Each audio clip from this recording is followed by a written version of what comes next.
प्रश्न नंबर पहला, कौन सी सब्जी खाने से लंबाई तेजी से बढ़ती है? ऑप्शन नंबर ए गाजर, ऑप्शन नंबर बी आलू, ऑप्शन नंबर सी पालक, option number D soybean.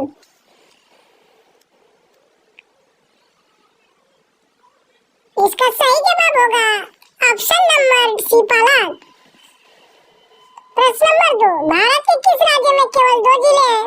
Option number A Kerala, option number B Goa, option number C Assam, option number D Maharashtra.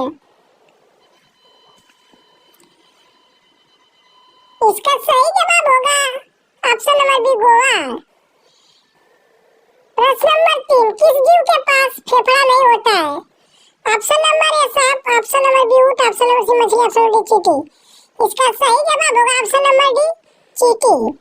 प्रश्न नंबर 4, किस चिड़िया का आवाज कोयल से भी मधुर होता है? ऑप्शन नंबर ए चील, ऑप्शन नंबर बी तोता, ऑप्शन नंबर सी बुलबुल, ऑप्शन डी शुतुरमुर्ग।